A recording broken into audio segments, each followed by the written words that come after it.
Let me get this thing started up and we could. Oh yeah, my bad.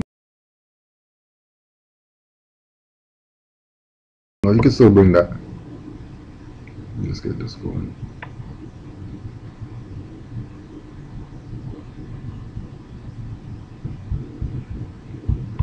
Tripping.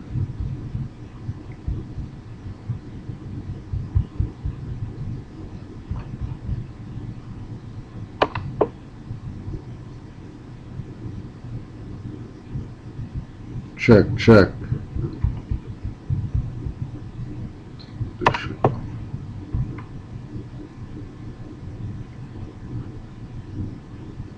Peace, Islam. The 19th February.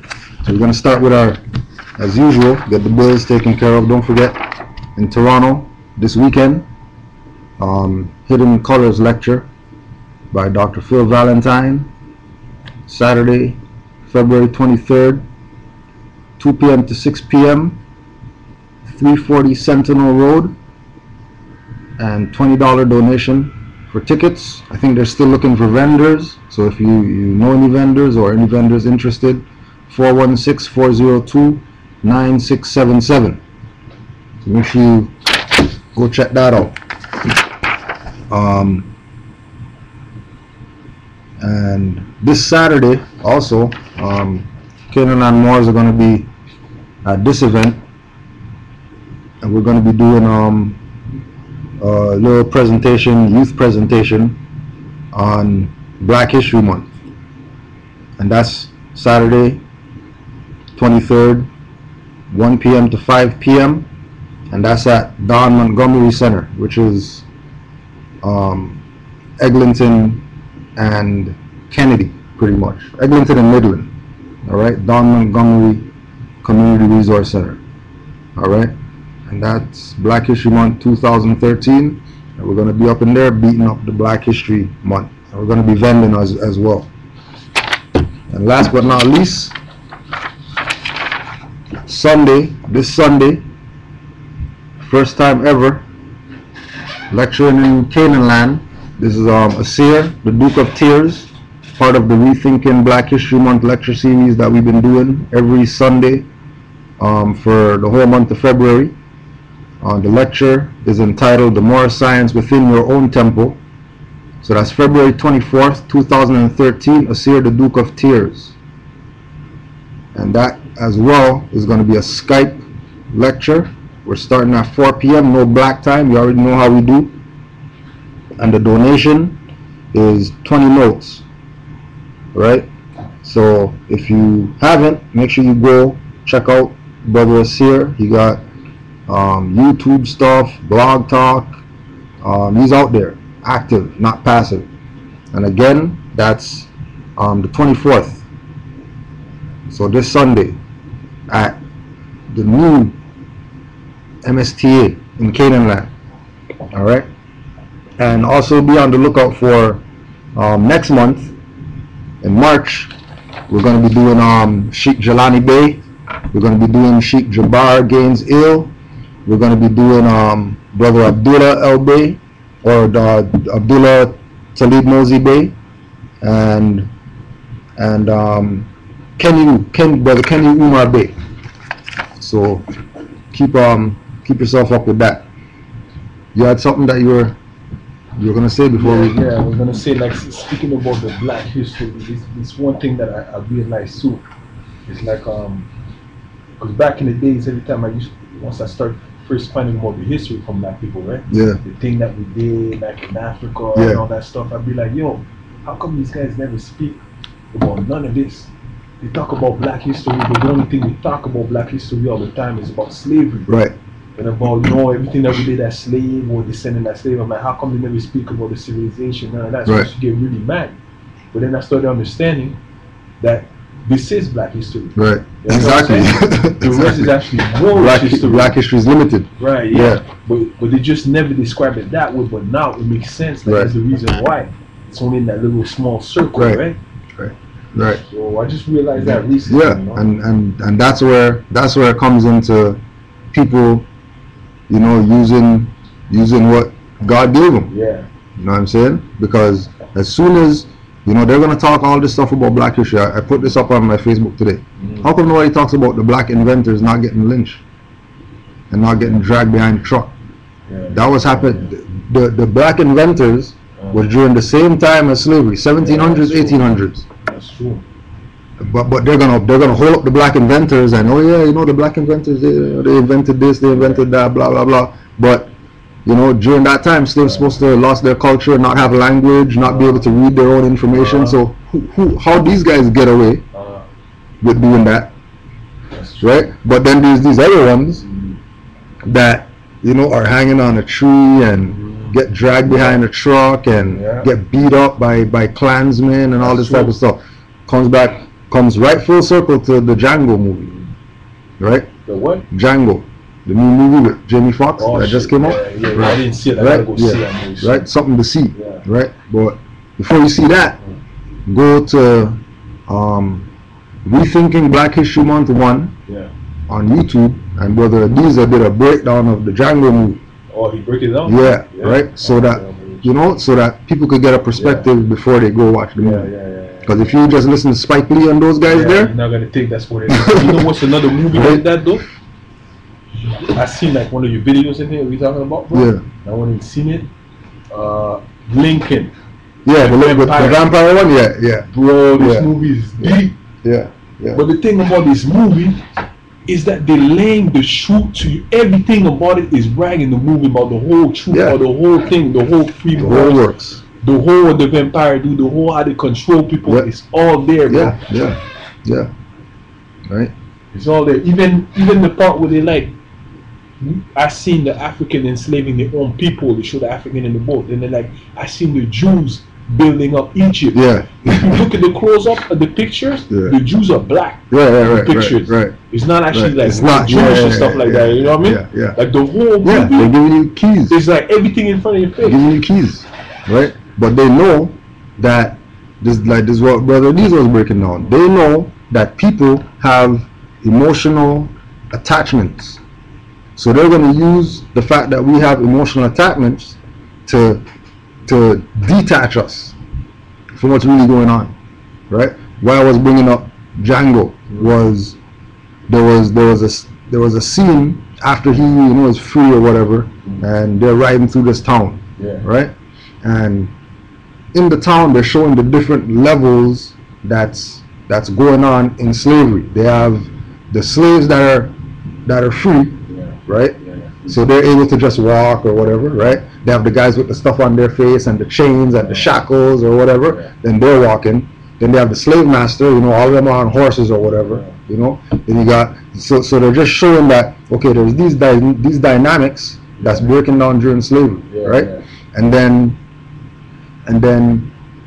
the scene after that was Jamie Foxx and the man who was a European, a German, sitting at a table talking, and then there's a window, right? And then, there's a window like they're inside, and then there's a window seeing outside, right? And then outside the window, they're still showing everybody passing or whatever, and you're seeing, you know, the slaves or whatever. But then there's this, you know, nigger chilling with a European in a store, having a conversation at the same time as the slavery stuff's going on, right? Jamie Foxx represents like the black inventors who couldn't get touched because they're not slaves.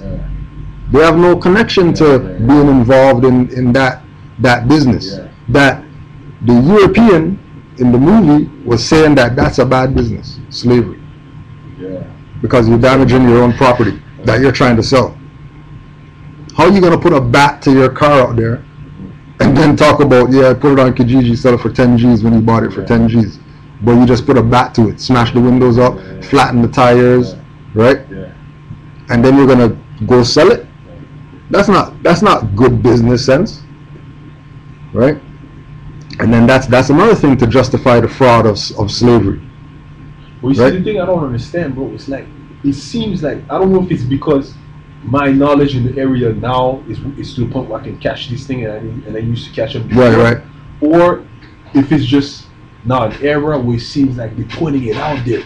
Yeah. Like they're pushing it, like they almost as if they want you Yeah. Well, they're to see what's going on. well, this is their thing, right? This is their thing. Their thing is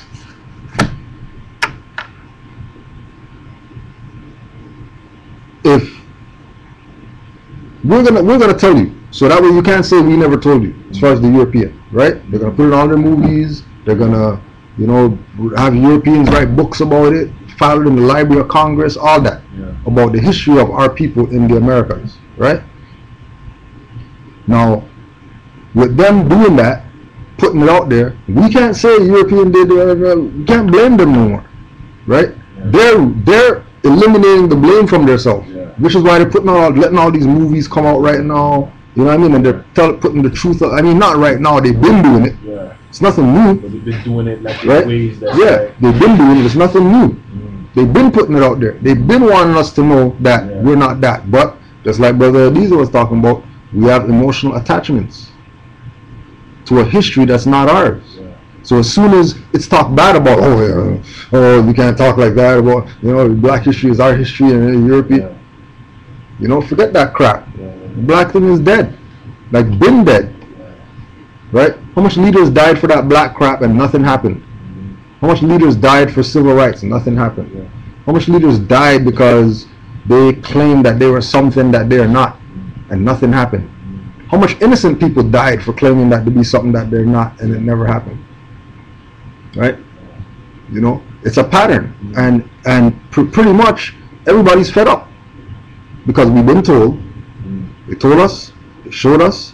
You know what I mean? They try to lynch and beat it out of us that, you know, you guys aren't niggers. Oh, you want to be nigger? Okay, wear this noose right here. String up yourself. Oh, you want to be nigger? Okay, cool. You know, we take everything that you got. Oh, you want to be nigger? All right, go out in that field right there. Go pick that cotton. Right? I was talking with But do you think like they're doing it just because because they have to do it to maintain power? Like you see even in that movie, same movie Empire things again with the example like when they cut the tree. Yeah. And they're like, what is power? Power is truth. Yeah. You know, I remember you used to tell me about the foundation has to be based off the truth. Right. So you think they're still doing it just to keep the foundation based off truth, but still maintain power, or they actually doing it because they actually want us to know? Because see, once we know about it, we start acting upon it, then they losing power. Yeah, but again, like you know, like them. Okay, power is an illusion. It's all about force and manipulating force. Because power is a fraud, right? You know, power begins and ends. So it's a fraud, just like man is a fraud. Yeah. Right? But you know, just like man, right? It's really the spirit, not the flesh. Peace, fam. Right? It's really the spirit. You know what I mean? Yeah. You know, force is the spirit. Right? You know? How you doing, fam? All right? Peace. Right? Yeah. So, like, if they put the truth out, it's over. If they don't put the truth out, it's over. So they don't really have any choice right now but to at least put it out, protect themselves, so nobody can say, oh well, the European didn't tell you know, the black people about their history, right? Like they're finding something that's in between where the truth is out, but it's not out in a way where everybody can get it. You know, it's out so that those who have their two eyes closed and their one eye open, they're gonna pick up on it. Because all those guys who's putting out movies or whatever, they're up in the lodge, and they have a certain degree of knowledge, right? But they also know that since the beginning of time, there's been niggers who are gonna do nigger stuff, and that's, you know, Cain was a nigger. You kill your brother, that's nigger stuff, over some jealousy or whatever. So since beginning of time, there's been that dead mentality. You know what I mean? And then there's people who have been on higher levels. You know what I mean? Riding around on carpet while people are walking. You know what I mean? Right? Yeah. You know, but nobody's not gonna go talk to the carpet flyer guy. Yo, like, put me on. Like, what's up? everybody just, oh wow, that's amazing. You know, I can't believe that he can do that or whatever. How about you follow what the prophets say, that you're gonna be greater than I am. So why don't you just come on to this, right? And Europeans telling us, and it's not even subtle anymore. Yeah, it's true. But It's kind of upfront. it's Like, upfront. this movie was like too. I couldn't believe that it was all out there. That like they were that. just putting it out there. But at the same time, I'm understanding that if I didn't read all the books and all the things and came to these classes, Right. I wouldn't have You known what the wouldn't have fuck's any- going on. right. I would have thought it's really just a movie about. We got a couple more today, though. You know what I mean? I would have thought it's just a movie about vampires. You know? Right. Which is the idea. Why they push it like that? Yeah. You know, what is the vampire? Oh, that. Oh, who's gonna go see that? Yeah. You know what I mean? Yeah. Lincoln's a vampire slayer, or Even the and blow whole it thing, up. like even the whole thing when they show that Lincoln was just killing them individually, and he's like, "Oh, it's time for me to now leave the small boy things alone and to go into somewhere where they really make a difference." Yeah. I came up to understand that they're probably talking about him as a lawyer Right. Exactly. when he's killing them Right. individually, Right. winning the case, but it never ends as a lawyer, so he Right. has to do something bigger than that, which is a president. We can change Exactly. legislation. Exactly. Right. Couple things we wanna put out there, right? So we talked before about George G.M. James, right, and stolen legacy, and about him making reference to the Moors being the custodians of, right. So we're gonna go to Neru Osahan, God is Black, right? I think this is like this book's probably not even available anymore, right? So that's this book, God is Black, right? Page 78. George G.M. James, quoting from Sedgwick and Tyler, History of Science, and Zeller's History of Philosophy Introduction, says, with the abolition of the Egyptian mystery system, intellectual darkness spread over Christian Europe and the Greco-Roman world for 10 centuries. During that time, knowledge had disappeared. The Greeks showed no creative powers and were unable to improve upon knowledge which they had received from the Egyptians. In the 8th century AD, the Moors, i.e. natives of Mauritania in North Africa, invaded Spain and took with them the Egyptian culture which they had preserved. Knowledge in the ancient days was centralized, i.e. it belonged to a common parent and system, i.e. the wisdom, teaching, or mysteries of Egypt, which the Greeks used to call Sophia. So when you hear Greeks talk about Sophia, they're not talking about some European lady from Greece or whatever. They're talking about ancient Kemet and the sciences and the philosophies or whatever that were taught, right? Sedgwick and Tyler's History of Science says the people of North Africa were the neighbors of the Egyptians and became the custodians of Egyptian culture, which they spread through considerable portions of Africa, Asia Minor, and Europe. During their occupation of Spain, the Moors displayed with considerable credit the grandeur of African culture and civilization. The schools and libraries which they established became famous throughout the medieval world. Science and learning were cultivated and taught. The schools of Cordova, Toledo, Seville, Saragossa attained such celebrity that they, like their parent Egypt, attracted students from all parts of the Western world, and from them arose the most famous African professors that the world has ever known in medicine, surgery, astronomy, and mathematics.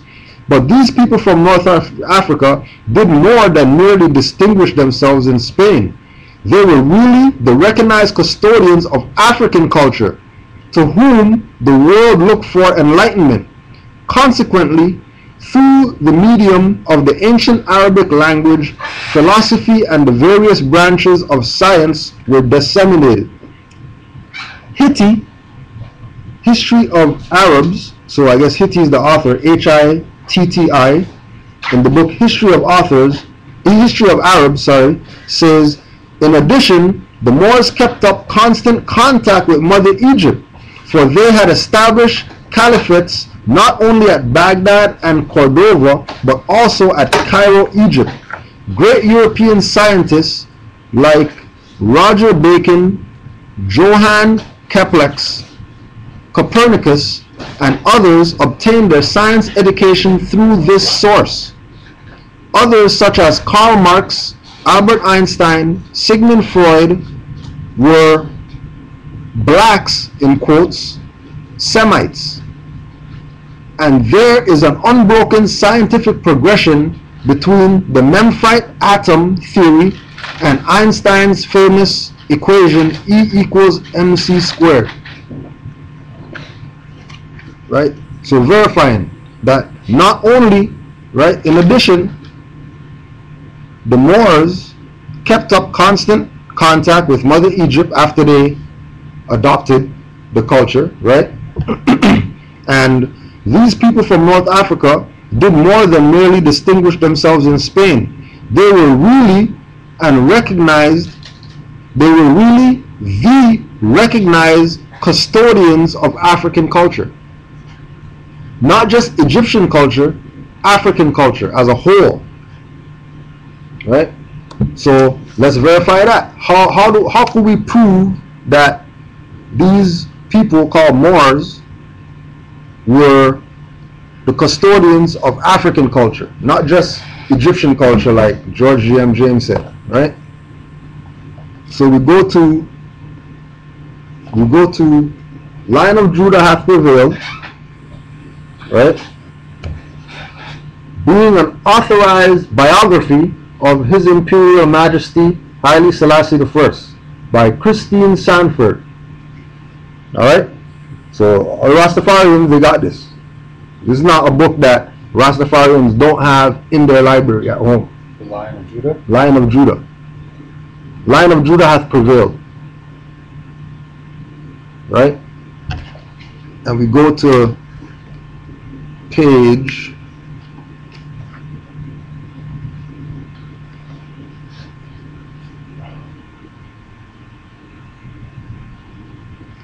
2 pages. We go to page 29. Right? And the Rastafarians listening, open up your ears on this.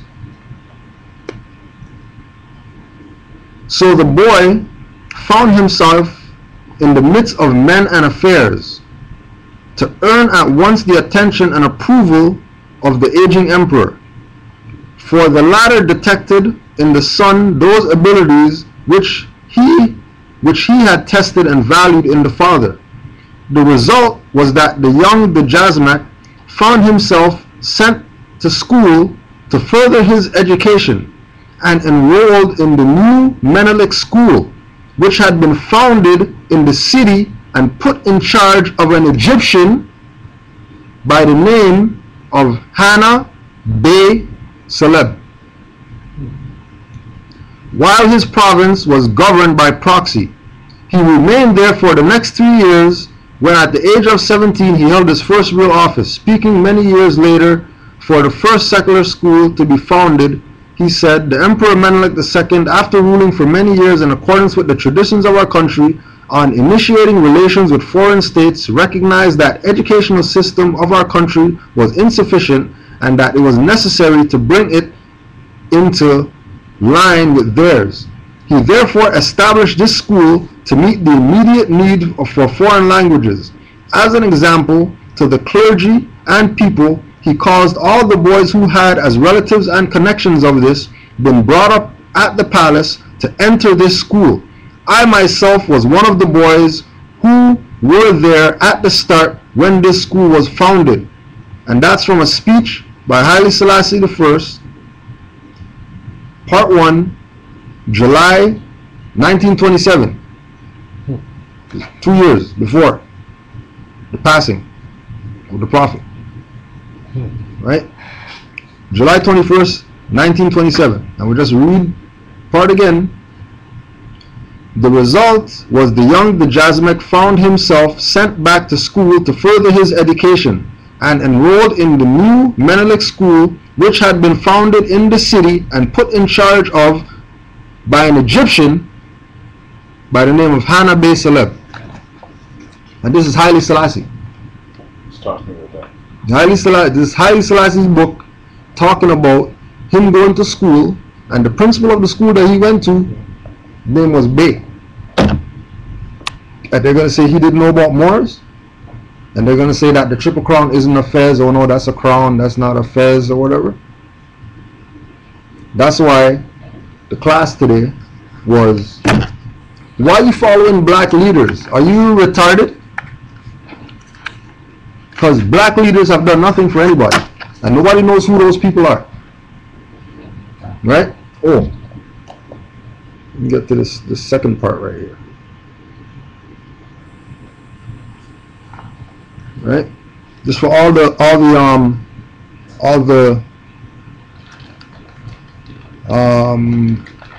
liars who want to say that Haile Selassie is the emperor of Ethiopia. When Noble Ali came, remember Noble Ali came, you're not Negro, black, colored, or Ethiopian. Ethiopia means a demarcation line between, alright. The whistle blew for the express. Suddenly the door of his carriage was flung open, and a big, bluff, gray-headed guard precipitated himself into the compartment. Scrambling through into the corridor beyond, threw down a window and leaned out toward the moving express with every evidence of excitement. Obviously a crisis was imminent in the working of the Great Western Line, but no.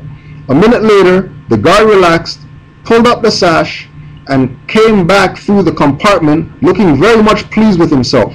Then, no doubt feeling that an explanation was called for, remarked with fervor, "That's the man for me."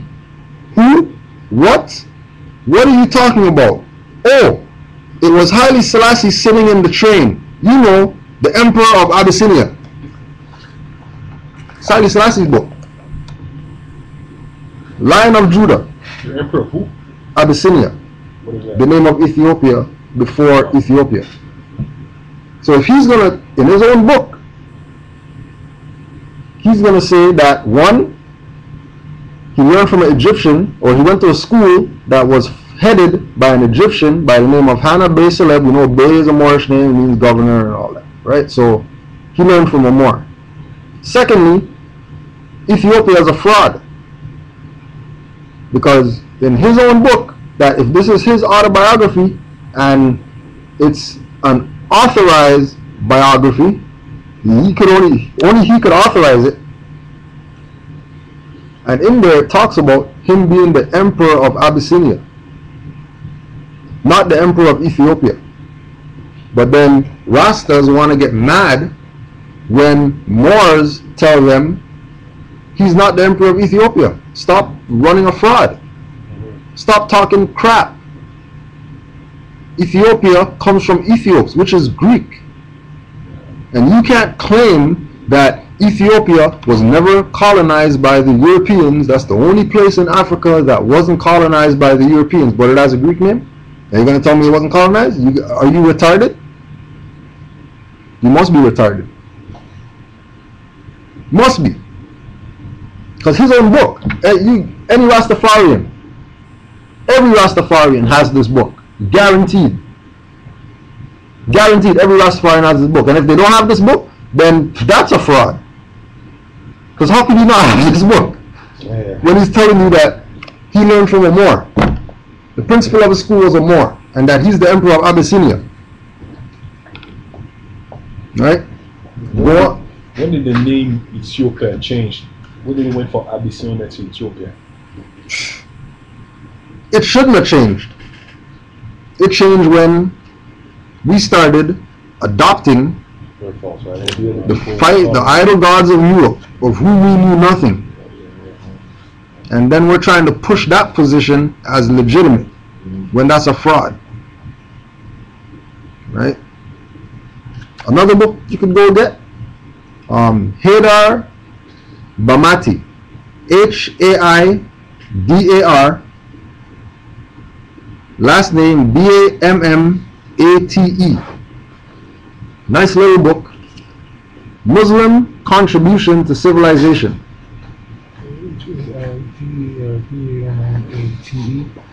Muslim Contribution to Civilization. We're not going to read this one because Just go get the book.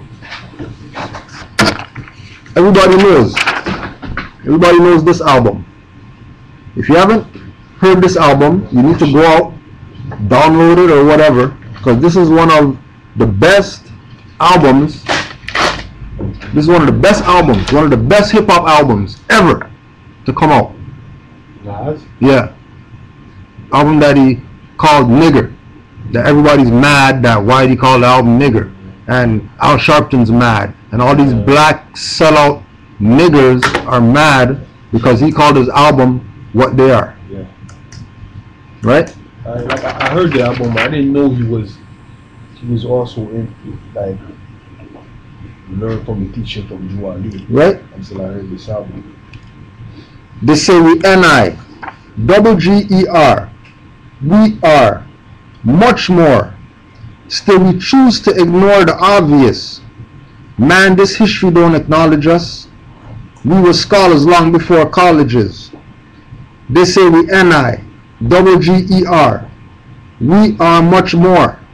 But we choose to ignore the obvious. We are the slave and the master. What you looking for? You're the question and the answer. That's just one song, chorus, from the Nigger album. And we talked about this, that how come he's calling the album Nigger and he's not dressed like a nigger on the cover? If he was a nigger, if he was applying this to himself, he wouldn't be dressing no suit, reading no newspaper. Niggers don't read. That's common knowledge, niggers don't read. That's why he's on the cover reading. So you don't categorize him in that fictitious position. Right?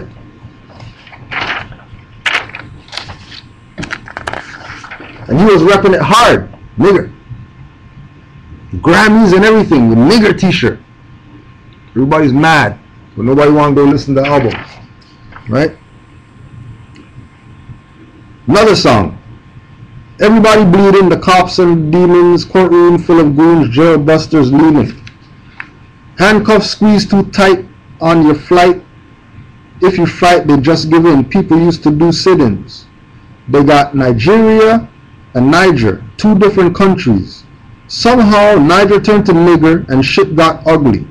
The problem is, we started thinking like the colonists till Noble Drew Ali started dropping that consciousness.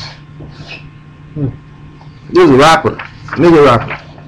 And he's telling the people that, and we talked about this in the hip hop lecture, the problem is, so he's addressing what our problem is. The problem is, we started thinking like the colonists. What did Noble Drew Ali say? Go back to the state of mind of your ancient foremothers and forefathers, because if you think like the European, you're going to act like the European. And if you act like the European, that's not in your best interest. And we know the European, so-called European, is the colonists. Right? So we started thinking like the colonists, till Noble Drew Ali started dropping that consciousness.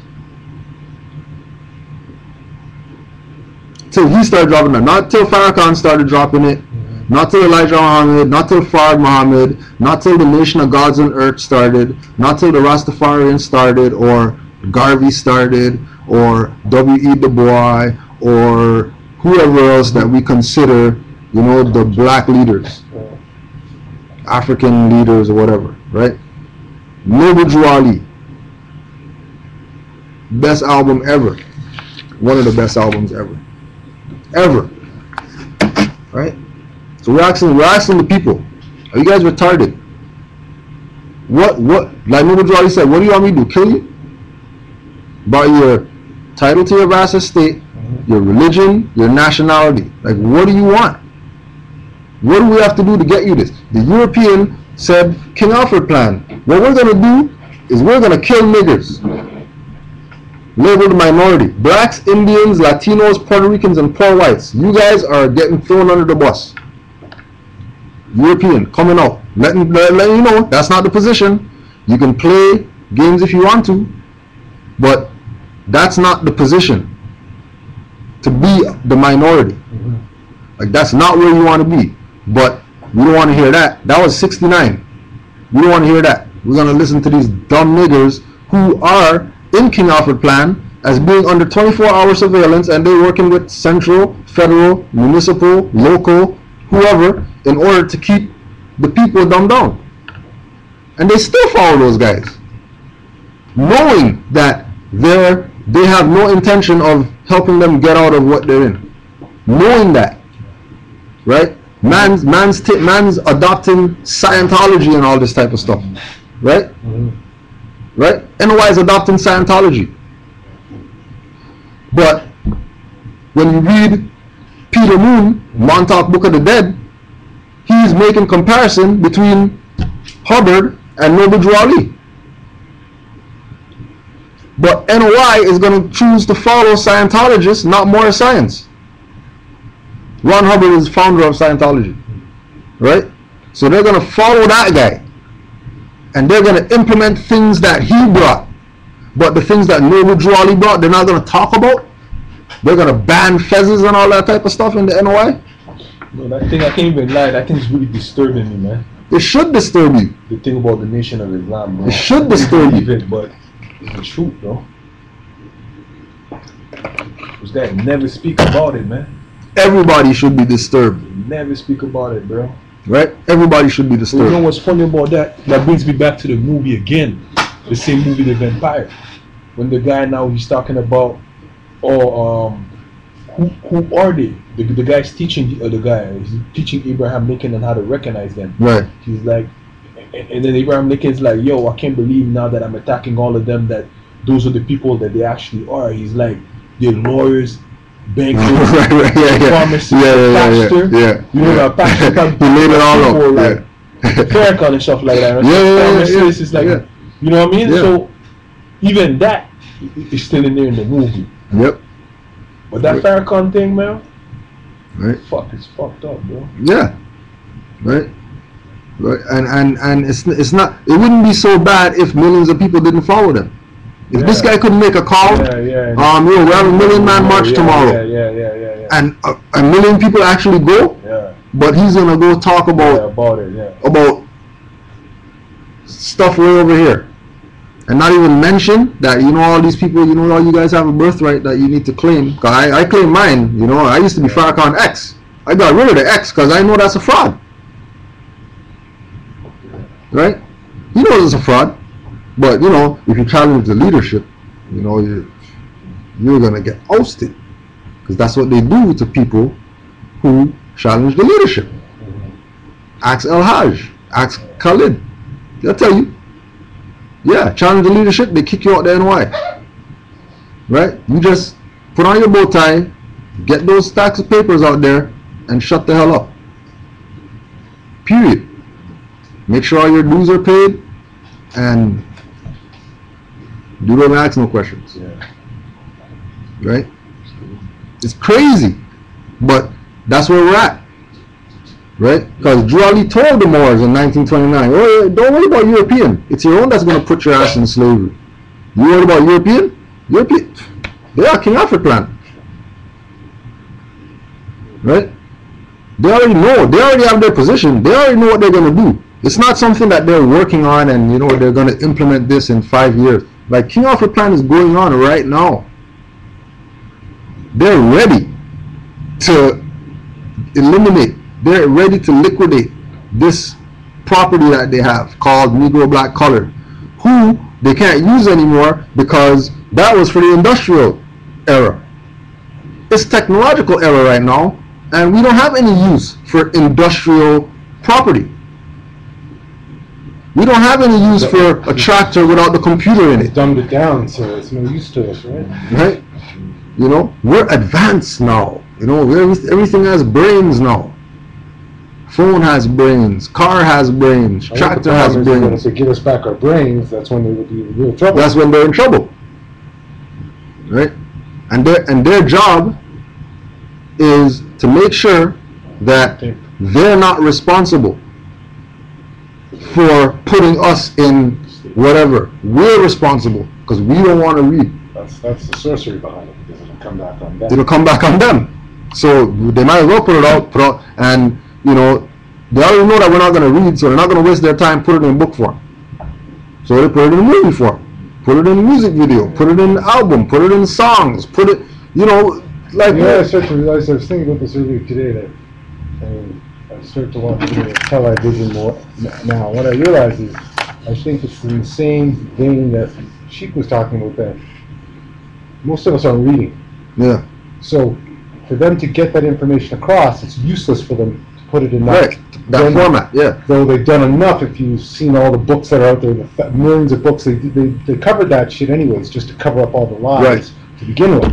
But the fact of the matter is, when we watch these movies, I think there's some sort of sorcery going there. By us watching them, we in a sense are sort of condoning. Yeah, ourselves. Because we watch it, we've seen it, and we still didn't do anything about it. So in a sense, we are sort of, when we talked with our brother last week, he was here, about how the sorcery takes two people to be involved. Right. So by us watching it and absorbing that, you're accepting the curse. Right. Just feeding along with it. Exactly. So that's how these guys they managed to control maybe karma coming back on them. Right. Exactly. That's exactly what they're doing. Yeah. That's right. Yeah. That's exactly what they're doing. Science, But then remember that these people that we're talking about, they are Moorish scientists. Yeah. That's right. And they know that their Moors are really the recognized custodians of African culture, not just Egyptian culture. So, what's interesting is you would confuse Africa with being over there. Exactly. But it's really here. But it's really here. Right. This is really Morocco. And this is really Morocco. And over there is South Asia. That's right. Because there's no such thing as an African continent. That's right. They could say that on the map if they want. They made the map. That's right. But if over here is America North and America South, then why isn't over there Asia North and Asia South, or Africa North and Africa South? Right. Logically. How come? Why is over there called two different names when it's one landmass, connected just like over here? It's one landmass. Yeah. One of them is called America South and America North, and one of them is called Asia and Europe and Africa. What I've realized it is, though, it's about confusing us. Right? That's what they've done. They've just confused everything, turned it all around, because we haven't been smart enough to sort of look through that. And that's right, just like what you're saying, what they do is confuse us. Right? So where we go with that is hidden colors. The so-called greatest DVD about the history of the Moors in America and the history of... So I just wanted to talk about this, because I've heard about this video. I've seen it here. But I'm understanding that there's hidden colors. Yeah, there's another one. Yeah, there's two. So this is the first one. This is sort of the definitive DVD on our culture? Somewhat. Or so they say. So they say, right? Because all people could bring up about this Hidden Colors DVD, right? And I talk to people about it all the time in this jurisdiction where we live. What video do you think we should introduce? Oh, you know what? You guys should put up Hidden Colors. That Hidden Colors, that's real good. Everybody. That is like the top selling, top bootleg DVD right now. Hidden Colors. Everybody wants a copy of this. Everybody wants a copy. Europeans, freaking brothers, dumb people who never even heard about anything before as far as consciousness. They watch a clip of this, they want to see this. Right? Okay, cool. But what everybody brings up when we converse about Hidden Colors is, well, Moors say that Moors aren't black. Well, Hidden Colors said that Moor means black. No, I remember that's the talk. I remember when I seen that. Moor means black. Hidden Colors said that. Okay, cool. Hidden Colors said that. Okay, well, let's see what the dictionary says what Moor means. Forget what Hidden Colors said, because none of those people up in there even had a dictionary to look up anything that they were talking about. All of them were talking about based on speculation. All of them are talking about based on what they think they know, because they got selected to be in this DVD made by this pimp, this Mac named Tariq Nasheed, who's a pimp and a Mac. That's what he is. He's a Mac. He has a book on how to Mac girls and shit like that. Yeah. This is the guy who put out Hidden Colors. Wow. He has books about how to Mac girls. That's his MO. His MO is not I'm conscious and I'm trying to wake up the people. His MO is in a sense, fiat dollars. if you realize that Pimps. basically, That's how pimps do. that's right. So basically, this is another form of pimping. Conscious pimping. That's what it is.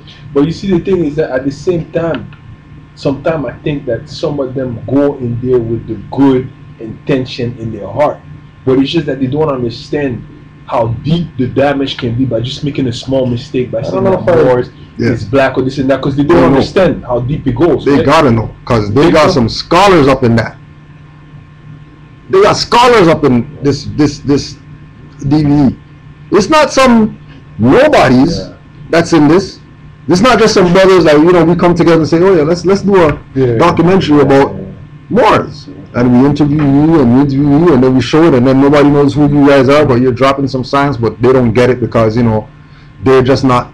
They don't know you, so they're not. You have not to get it, because remember, the person that said that Moor means black was Dr. Booker T. Right. It's Booker T that said that. But again, right?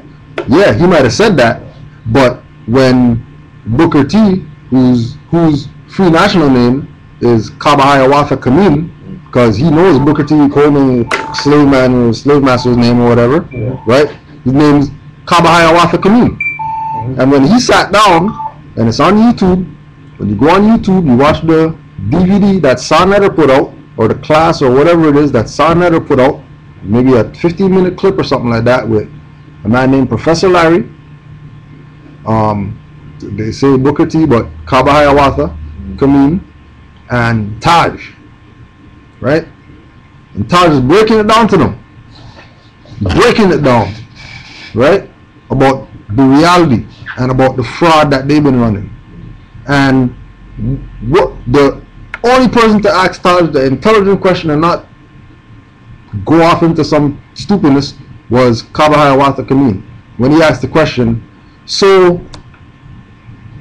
is that why when Malcolm X came back from the Hajj, he started adopting human rights stuff and he stopped talking about the black stuff? That means he knows. No, that was Booker T, you said. Yeah, he knows. But that was after. Yeah, after. Yeah, that was after. Yeah. He knew beforehand, that's what I'm trying to say. Before, he knows, because if you go check his track record, all he talks about is the Moors. Yeah. Just go check the records on YouTube for lack of a better name, Booker T. Coleman lectures on YouTube, and go watch all his stuff and tell me if he doesn't know about the Moors. Let me ask you, what would then cause him to say that on that Hidden Colors thing, if that is what is said? Because I can't say. Not being able to go in depth because he was rushed, in my opinion, because he's a scholar. I call him on the phone. He tells me Islam when we talk on the phone. Right? When I call him and he's Islam, brother, how you doing, bro? Here's the thing, though. Just because he's a scholar, you can't overlook the fact that he could be a scholar, but he could be lacking certain knowledge. Well, that's 100% true. Or, yet again, too, in some certain way, what I do know with the way they cut a lot of the stuff, you can depend on the way you cut a thing. Exactly. You can make a man be saying this, saying something that you don't even. Exactly. Even edit it. Right. Exactly. Right. But also at the same time, just because dudes are scholar, we can never look at a scholar like someone not who even doesn't know it all. Not even. He could know a whole bunch about that stuff, but what I'm basing it on, that's not a scholar. That's my uncle, who I can call on the phone, and we'll talk about Moors. Yeah. We'll talk about Noble Drew Ali and all that. About why this happened on the DVD. No, Tariq Nasheed's a pimp. I know why that happened on the DVD. I'm not confused about why that happened on the DVD. I know if I talk to him personally, he's not going to stop there. Moor means black and stop there. You can't stop there, because when you look up Moor, one of the Arab and Berber conquerors of Spain. Where does it say Moor means black in there? That's the definition of it. One of the Arab and Berber conquerors of Spain. Okay, so what's a Berber? You look that up. Well, a member of any of the various peoples living in North Africa west of Tripoli, a branch of the Afro-Asiatic language family, comprising languages spoken by various people of North Africa and the Sahara, such as Tuaregs and Kabyles. Kabyles, what's that? K-A-B-Y-L-E-S.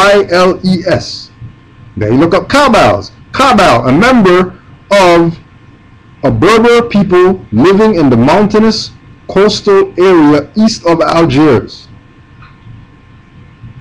But Moor is not only a noun. Moor is also a verb. Okay, so what's Moor mean as a verb? They never talk about none about Sicilian colors, right? Moor. Moor, verb, to fasten a vessel by a cable.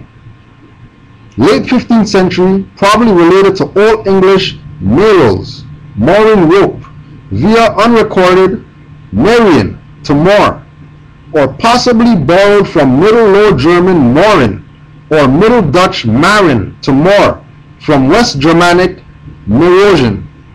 And why does the term moor have to do with fastening a vessel and cable and all this? Because the Moors were the first navigators. The Moors were the first ones with boats because they were the custodians of the Egyptian culture who had the papyrus reed boats that they used to sail from over there to over here in a reed boat. Not a boat made up of what Europeans make boats out of. These guys went, get some reeds over there, right? Fasten the reeds together, and then you sail across the Atlantic Ocean in a reed boat. Right? Pretty incredible. But they don't talk about that. Right? Moor. Noun, North African Berber. Late 14th century from Old French more, M-O-R-E. From medieval Latin, Morus, M-O-R-U-S. From Latin, Morus, M-A-U-R-U-S. Inhabitant of Mauritania, Northwest Africa, a region now corresponding to North Algeria and Morocco. From Greek Moros, perhaps a native name, or else cognate with Moros, black. But this adjective only appears in late Greek and maybe as well be from the people's name as a reverse. I'm speaking about black right now. When they say black, when they say Moor means black, that comes from Greeks. And where did that description came from? That's etymology dictionary. Right? Being a dark people in relation to Europeans, their name in the Middle Ages was a synonym for Negro. Later, 16th to 17th century, use indiscriminately of Muslims, Persians, Arabs, etc., especially those in India. Where's all that part for the definition of Moor? They talk about Indians in here. From India, identified as Moors. And Persians are also Moors. And so is Arabs. And then it says right here, being dark people in relation to Europeans. So Muslims, Persians, Arabs, Indians, and whoever else, at one time were all dark-skinned people. Fact. But people are going to follow this pimp. Right? And then they have the new one coming out about melanin. And in the trailer for that, it's the same thing. Talking about black. Running this black fraud. Did you ever try to speak to him? Who's that? This dude. Nothing to talk about. He's a pimp. To see, but the thing is that what does he have to gain though? Money. Fiat. I think he just does it normally, man. Fiat. Money. He's a pimp. By what? By black people buying his album? Yeah. By black people. And here's what buying his stuff. Why would black people will still be buying it? No, but I'll tell you where there's another funding stream for this. You see, he will get money from the so-called European to create this. He'll get some kind of grant. He'll get some kind of tax thing. He'll get some kind of black history recognition, accolades, or But whatever. I'm saying, more importantly, that what'll happen is, you know, the Canada Arts Council or whoever. Where is will he from? I don't know. I'm just telling you that this Philly or is something. I'm telling He's you over there. He's on that What side. I'm trying to tell you is that that's where he'll make his money. Why don't we try to get a hold of him and see what's going on? And then to tell him, bro, yo, he has. This is the only conscious thing he came up with. Everything else he came up with is some macking pimping thing. Everything else, it's on YouTube. What's his name? Tariq Nasheed. Tariq or IK. I think it's Q. Nasheed. Nasheed. Right? Straight pimp. Teaching brothers how to mat girls. How come your relationship sucks? Because, oh, well, you know, your mat game sucks. That's why. That's what this guy's pushing. And then he has a thing on Django, and he's talking about how, oh yeah, you know, Leonardo DiCaprio played such a good racist, and you know, that's really the part that he was supposed. When Adiza broke down, yeah, didn't know nothing. He didn't know nothing about slavery. Leonardo DiCaprio was the dumb nigger in the movie. He didn't know anything. He's naming his slaves after Moors. He's naming his slaves after Moors, not knowing that that name is a Moorish name because he thought it was Spanish. Right? Talking about, oh yeah, because dimples at the back of the skull of quote unquote black people makes them, you know, submissive. Alright, good night. Alright, peace, fam. Right?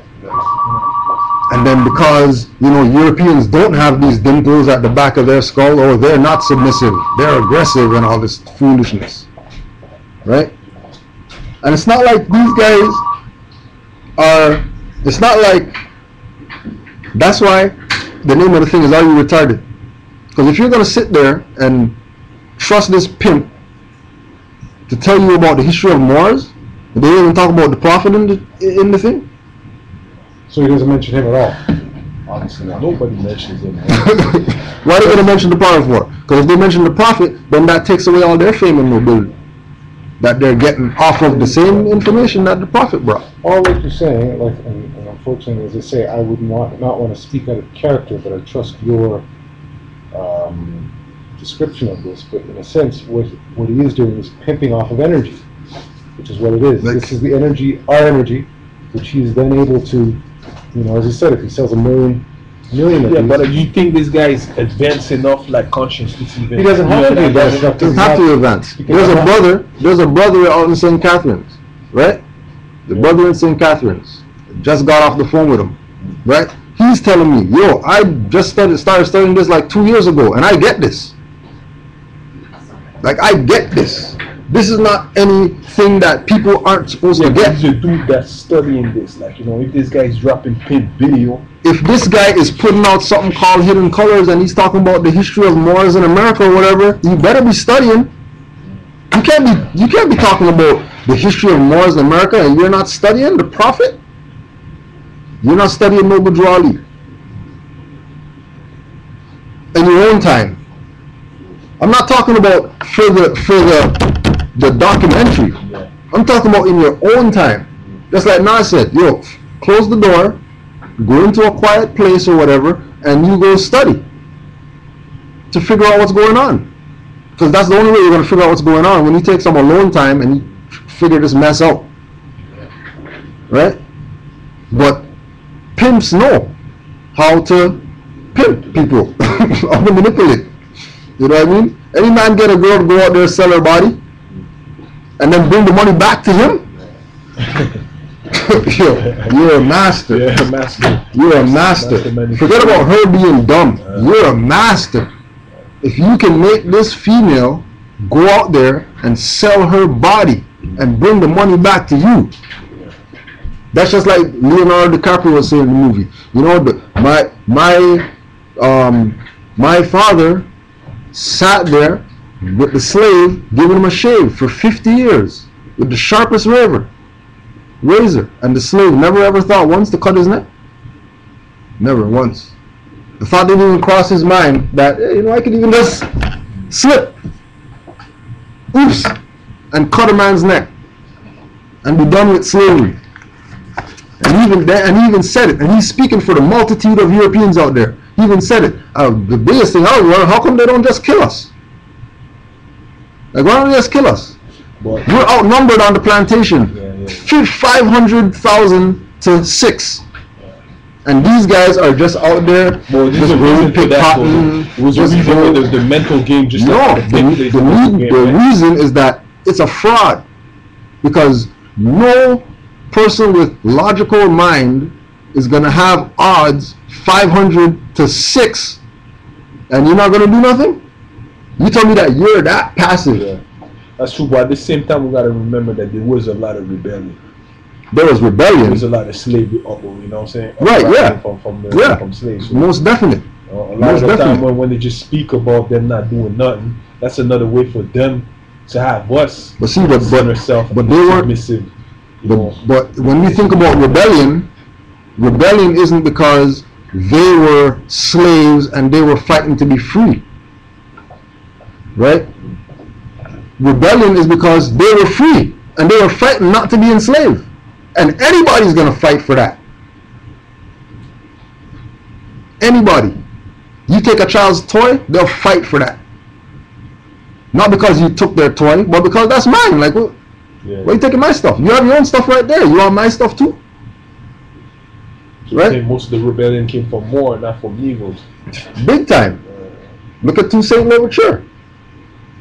Right? Wearing the same outfit like what Django was wearing.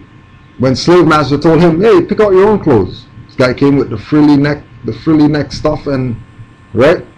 Dressing like dignitary. Right? Riding a horse. And Negroes are looking at him like, damn, like, why is there a nigger on a horse right now? How come this guy gets to ride a horse? They wouldn't even let us walk on the steps of master's house, much less ride a horse. And there's this guy coming around here riding a horse.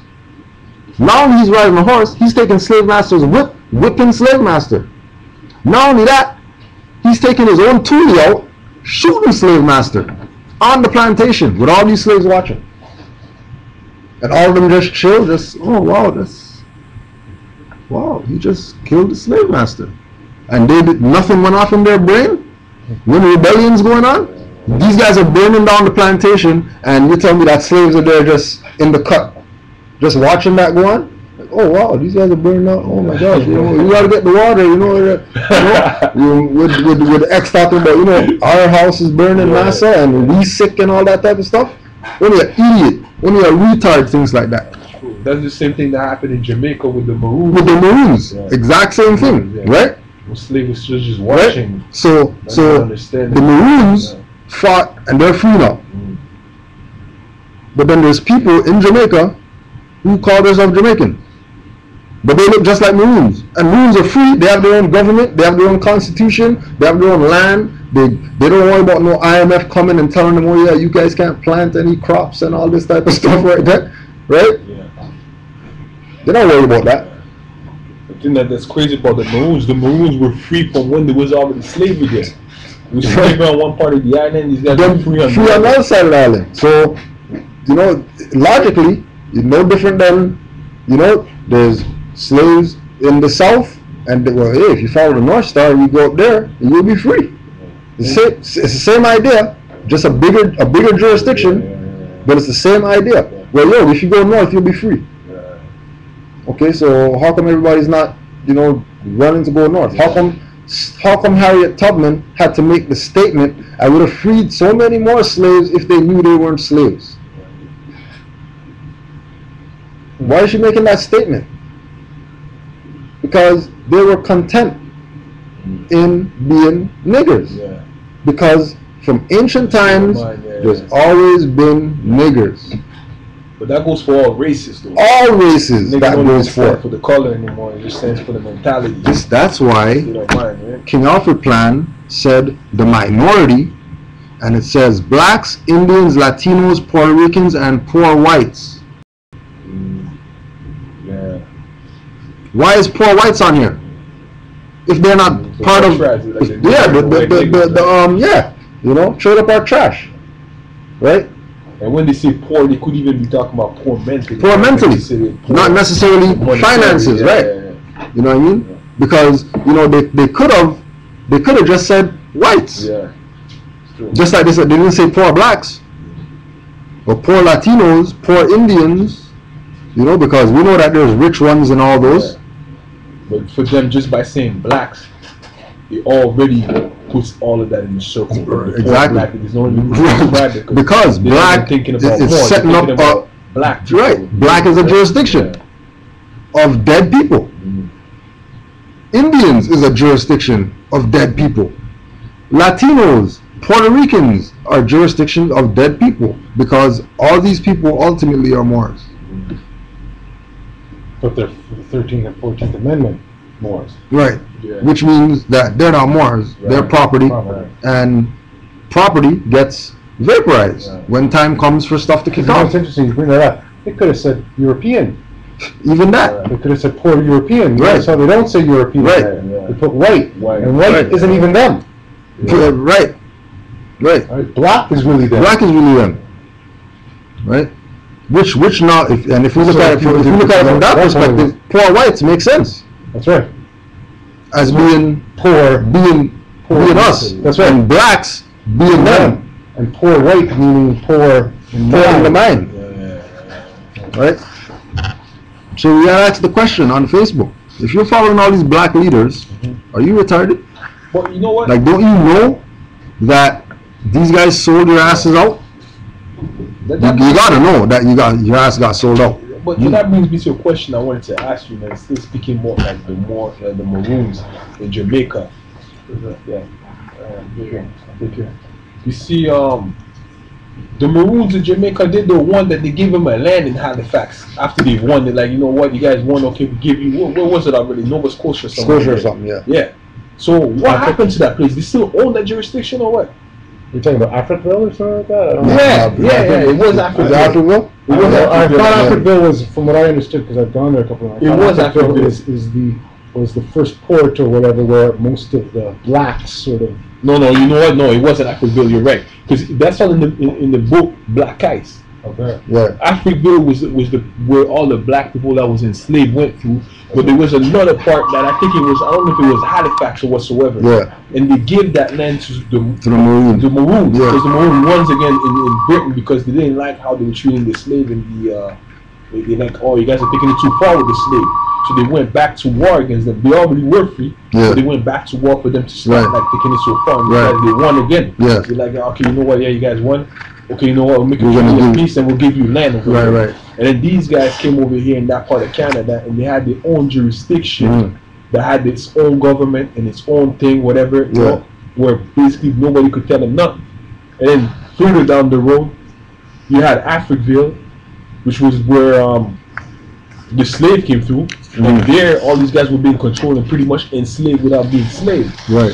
But, and I don't remember how the book ended, but the thing that I'm thinking, Yeah, that's something to check out. I'm thinking this I'm part not should familiar with still it. belongs to them technically because Yeah. they signed a treaty on it. Yeah, but remember, if we go to the vast estate, right? The dominion and habitation of the Moors extended from northeast southwest Africa across Great Atlantis, even onto the present North, South, and Central America, and also Mexico and the Atlantis Islands, which is the Caribbean, which includes Jamaica. So they have a claim over here, right? They can make a claim, or they can do whatever it is that they have to do, or set up treaty or whatever, to go from the island into the mainland and have a jurisdiction set up for themselves. Yeah, because it's the Moroccan Empire too. That's true. But the crazy thing is that they have one that's already existing. You can't really come back on a treaty. You know? Yeah, what I'm sensing is there's been a treaty that's been even before that treaty that we're not taking advantage of. Yeah, There's been treaties. As you say, like, I was thinking about this with these Maroons who basically they remind me of the Vietnamese and the Afghanistan. If you decide that you're not going to let a set of people run you over, they can never take your land. Yeah. Mm-hmm. Problem is that there's too many of us who for whatever reasons, have given up that fight. Willing to get run over. Willing to get run over. Well, you gotta understand something. We've given up that fight because the fight over here is not a fight by guns anymore. Those guys understood that your best weapon is not to control that by force, to control somebody's mind, bro. Yeah. You know what I'm saying? The war is all with mind and like TV and DVD and fake pastors and all that shit. Yeah, So it's a mind war, really. Yeah. You know, it's a So battle what of the they've done mind. is they dumbed us down, and then That's what they did. And then That's that's what what they we're did. mental, right? And you couldn't do that to these people out there because first of all, there's no technology and shit like that. And second of all, they're not like out here like they're over here all over the place owning land and stuff like that, right? That's why they couldn't bring I think there was another thing that, I mean, and this is part of what I start to think of sometimes within our temple, is that we're too spread out. Yeah. You know what I mean? Yeah. To get a village of us together, Yeah. it's going to be harder to break Harder our village Yeah. than if you're sort of just picking people off one at a time. Yep. Right? And that's, I think, a part of a problem that we've got to try to fix. Yeah. Because we're too spread out. Yep. We're spreading ourselves thin. I mean, and trust me, they have also, back in the day, which is what we forget about, they were violent to a point. They were killing a lot of our mothers, a lot of our stuff. So they did try to break us in certain ways. Yeah. Not to say that we should to our last breath we should be fighting. But you can understand. I mean, I've heard certain things in the Taj video where they were, you know, if you didn't agree to be a Christian, they were killing you. Right. They were killing your baby. So at a certain point, what happened is you probably had to buy in. You make a compromise and in some way. Right. You know, and it's like my thing is if we did compromise, right? Let's say we did compromise. We said, okay, you know what? You guys are crazy and shit, so we're gonna just give it up. We're gonna say yes to anything that you say, under threat, duress, and coercion, right? We're gonna say yes to whatever, right? Right now, time that we live in, their system's done. They're done for right now. They don't even they don't have a leg to stand on right now.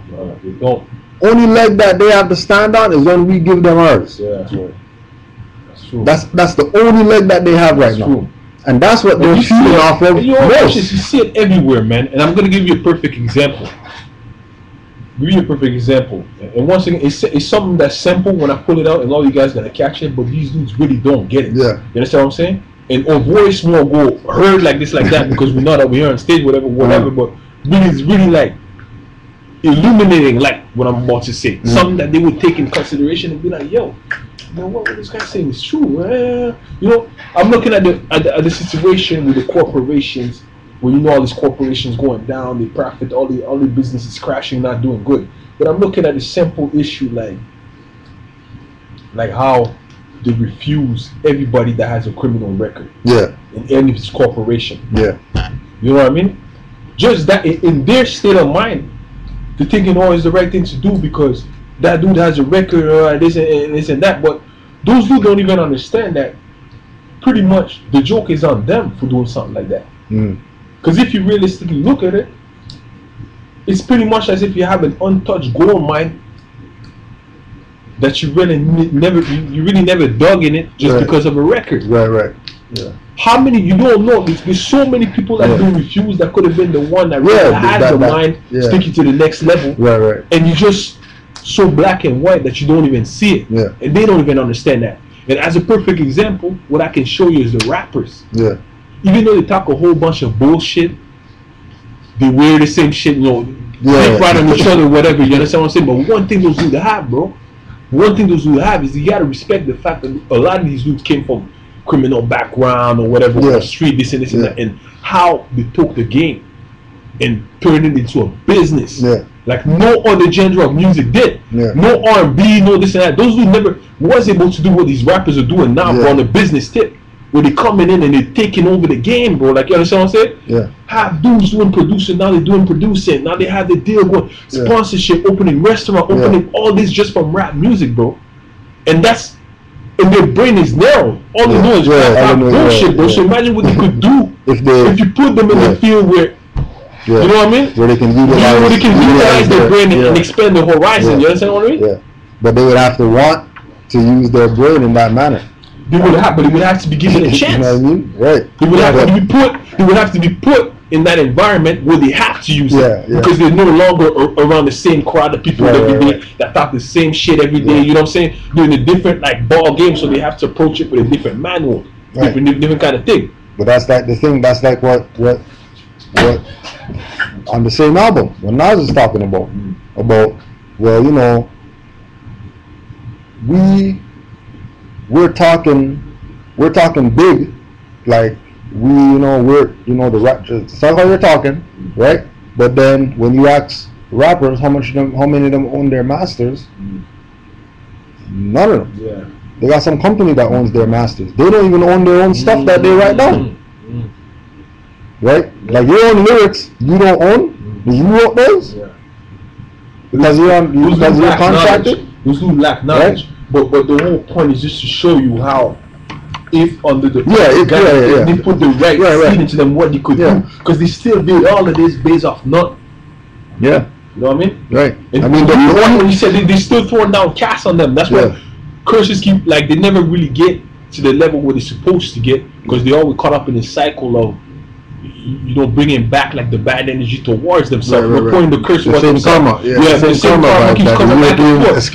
They can't escape it from because they don't know any better. Right. But just looking at what they did, bro. You understand what I'm saying? There's no other. In the whole time you had Motown and all these singers and this like that. Nobody like took it like those dudes that came off the streets, bro. Yeah. And just took over on an entrepreneurial.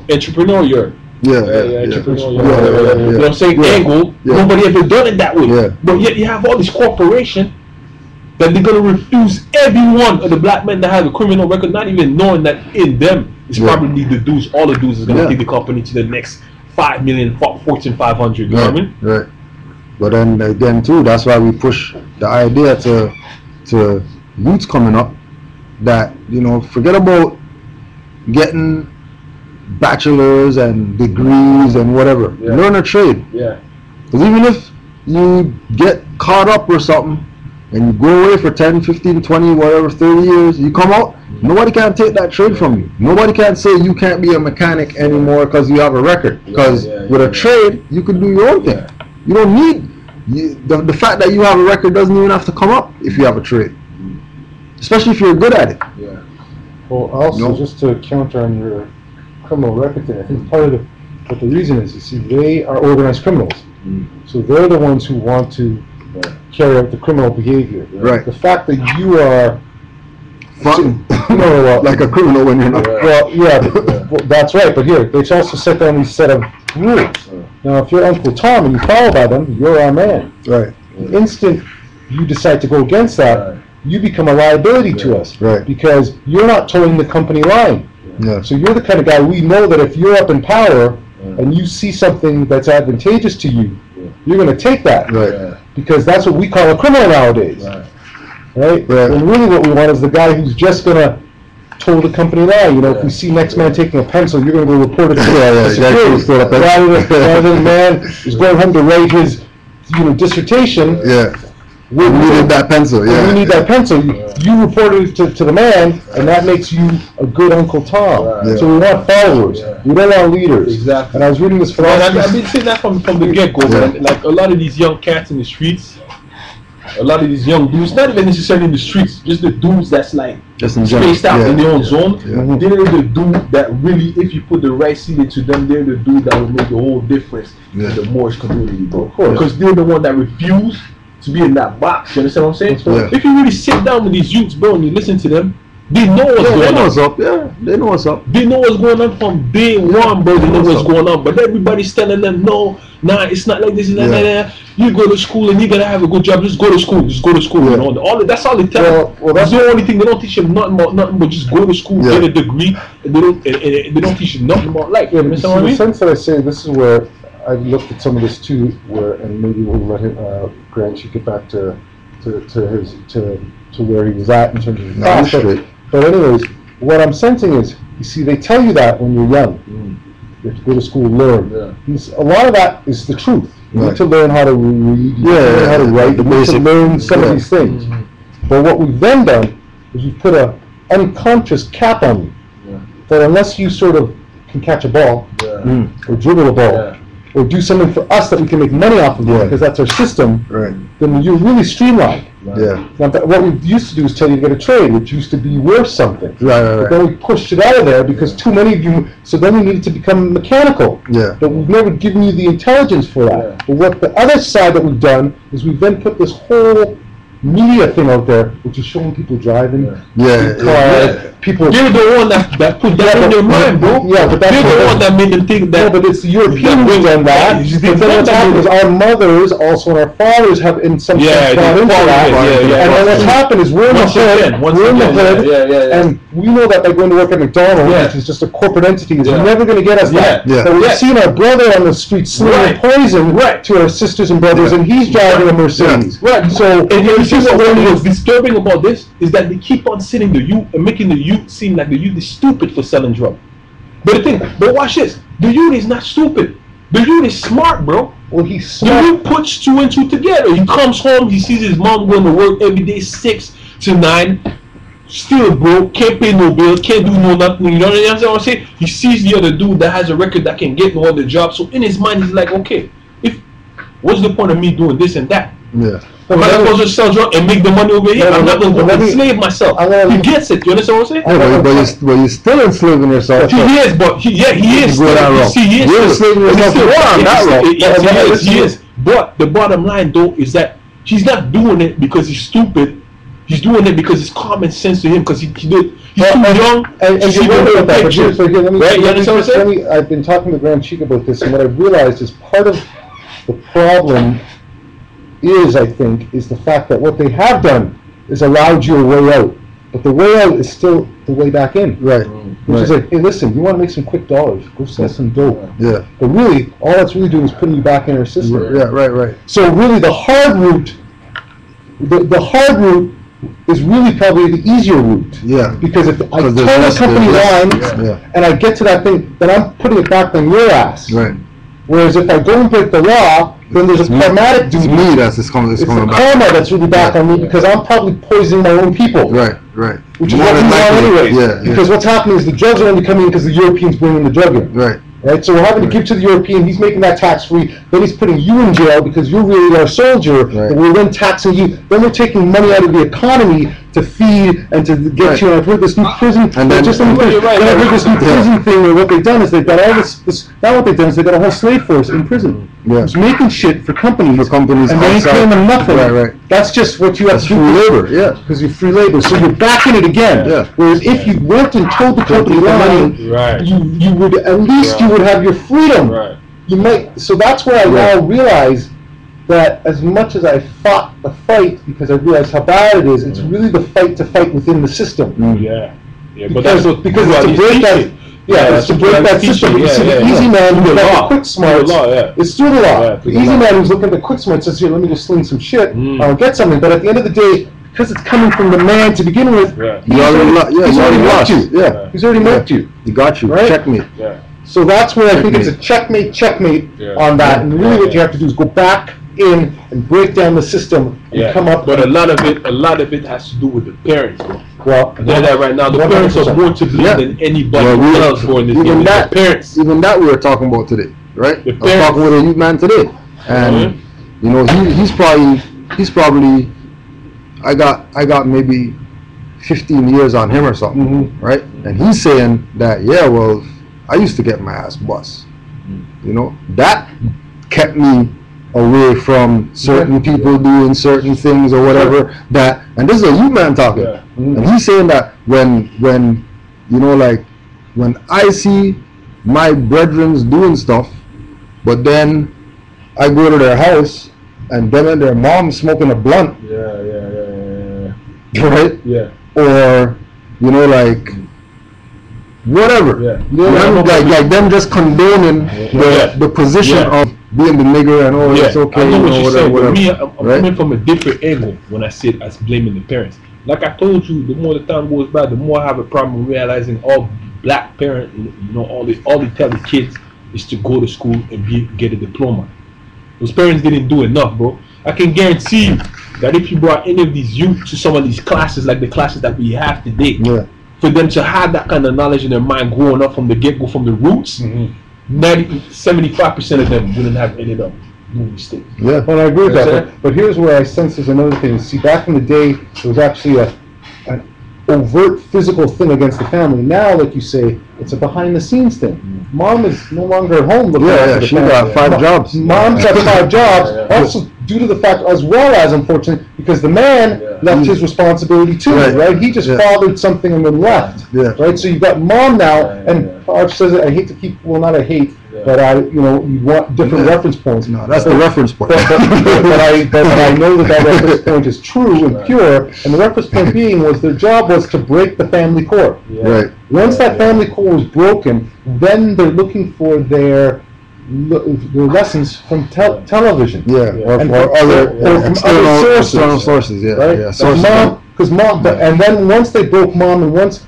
drugs started coming into, like you said, when mom and you were smoking a blunt, it's over. Yeah. Because even though I know back in the day when I had my little issues, mom always held that line. Yeah. There was none of that shit going on at home. Yeah. So you knew what was right and wrong inherently. Right. You're right about what you're saying, but let me tell you something right now, bro.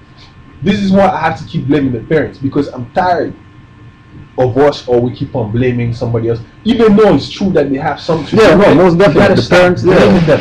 Okay, they did it. Okay, they did that. But what can you do now? Yeah, you know what I'm saying? What can you do? Like, you can't keep blaming years and years and not do nothing. If you blame and you don't do nothing, But that's what I gotta say. I have my own issues. You're worse than them. No, but I've talked to grandchildren about this too. I've had my own issues with my own parents, but at a certain point, I have to stop even blaming them.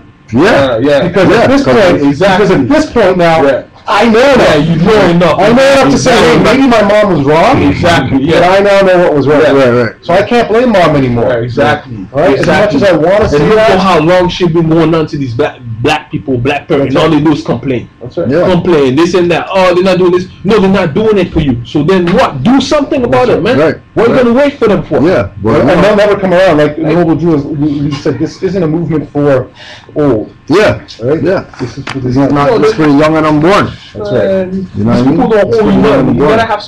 gotta start going with that mentality, like, don't depend on them. They don't owe you nothing. Just do it for yourself. I know, but you see, but this is why, as I said, and I'll let you get that. The mixed message is family cares about you. But the reality is probably because of the way they've broken the family down, family's not really caring about you. So at the end of the day, you can love your mom for what she's done, but if she's not teaching the right thing, then mom is still mom. But mother on the corner. But I still got to go my own routes. Right. Because mom may not have gotten the right training. Right. It's not to say she's not my mom, but she may be misguided too. Herself. Yeah. And unfortunately, you can't change the old. A lot of times, they say you can't teach an old dog new tricks. Yeah. I mean, you hope that can change. But anyways, okay. So but let's come back again to what you just said. You know, this is for the young and unborn. That's right. You know, and if we don't go, because like we're saying, we already know that there's issues in the home or whatever.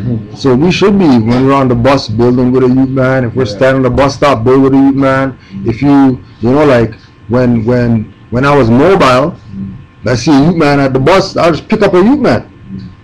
I don't know him from nowhere. Let's pick him up, and we're build. I'm gonna drop you wherever you want to go, but we gotta build for a half hour wherever you're going. You know what I mean?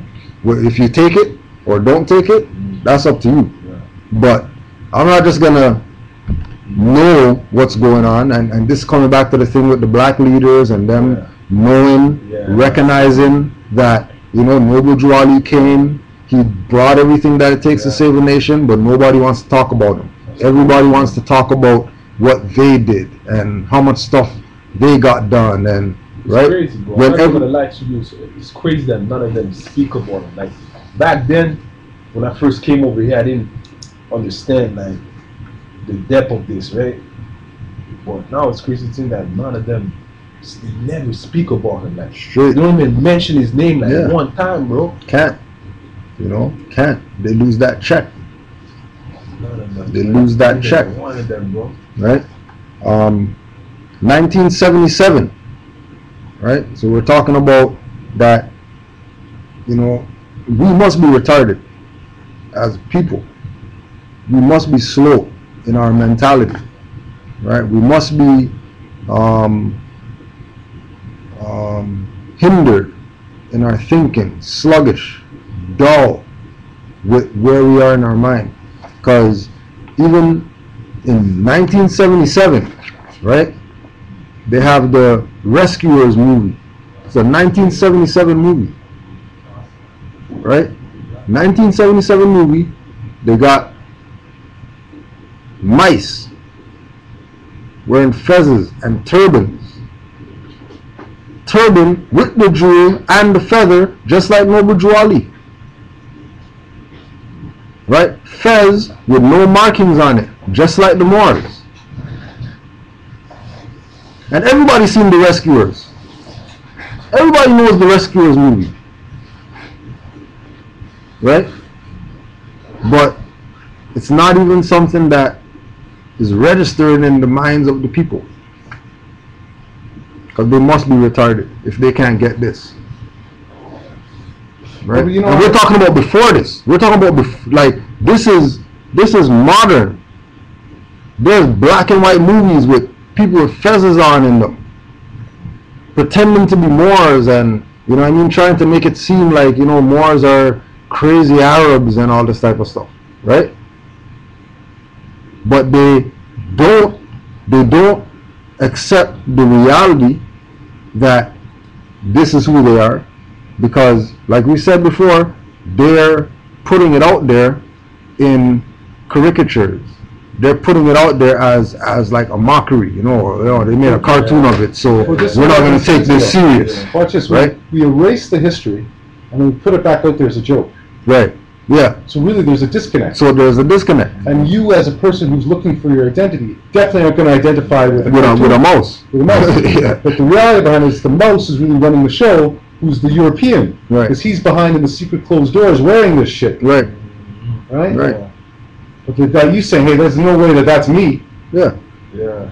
Right? So, no, I'm just, I'm just trying to point out why I think that there's such a disconnect, because they made sure that we have no connection to this. Right? Exactly.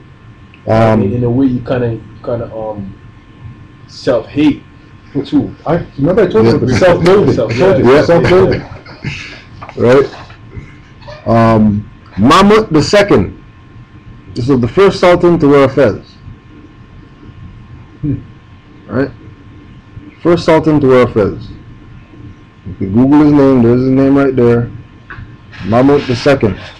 And this is you know, like common knowledge. This is just what people know. You know, this is the first sultan to wear a fez. How come? All right, so let's go to a writing that you could find online.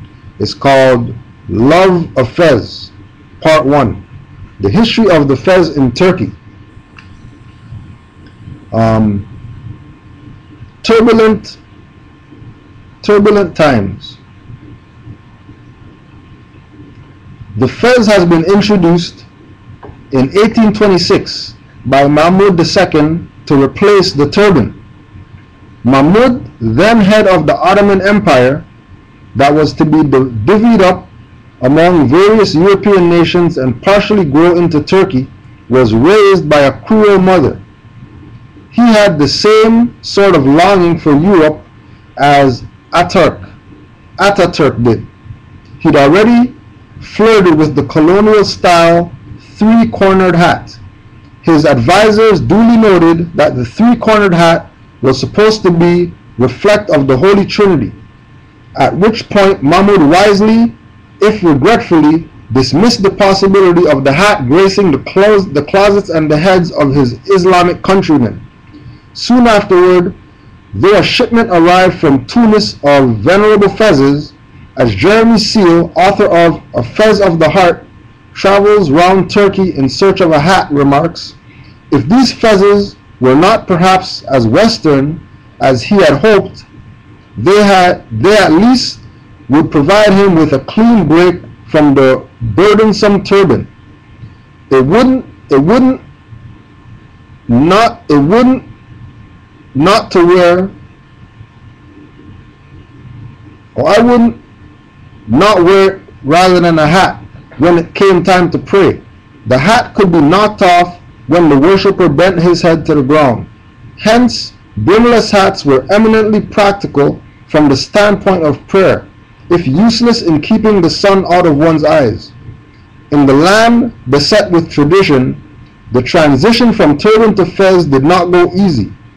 In the mid-1830s, Traveler Thomas Alom noted, the inhabitants still refused to regulate their costume by direction of the Sultan. They refused to doff the cherished turban for the recently introduced fez. Western journalists unleashed a litany of disparaging comments. A Reverend Walsh intoned, a miserable substitute for the splendid turban. Sir Adolphus Slade similarly lauded the lost head wrap. The magical effects of a turban are well known. It gives depth to light eyes, expression to dark eyes, it softens harsh features and relieves delicate ones. And Giulio Pardo, writing in 1834, was downright impolite.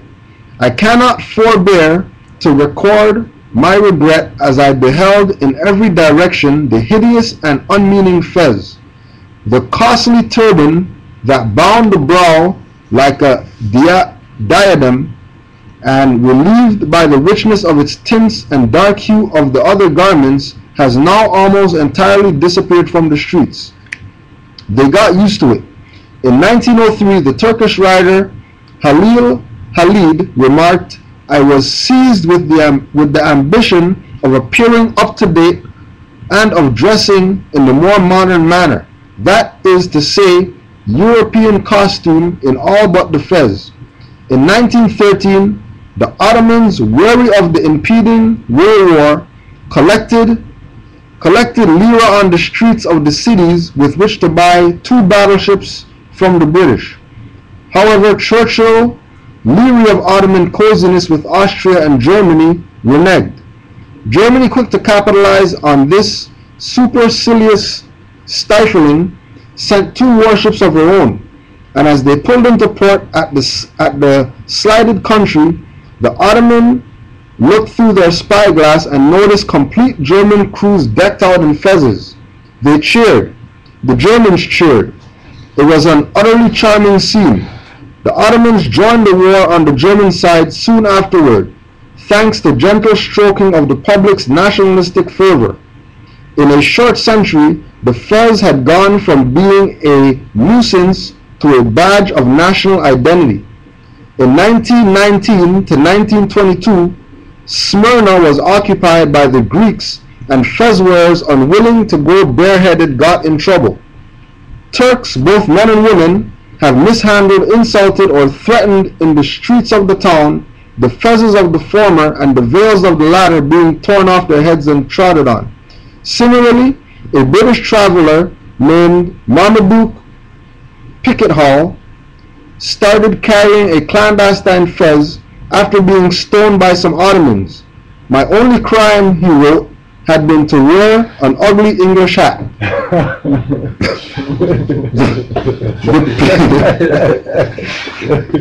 The people of Kastamonu and indeed the rest of Turkey were flabbergasted.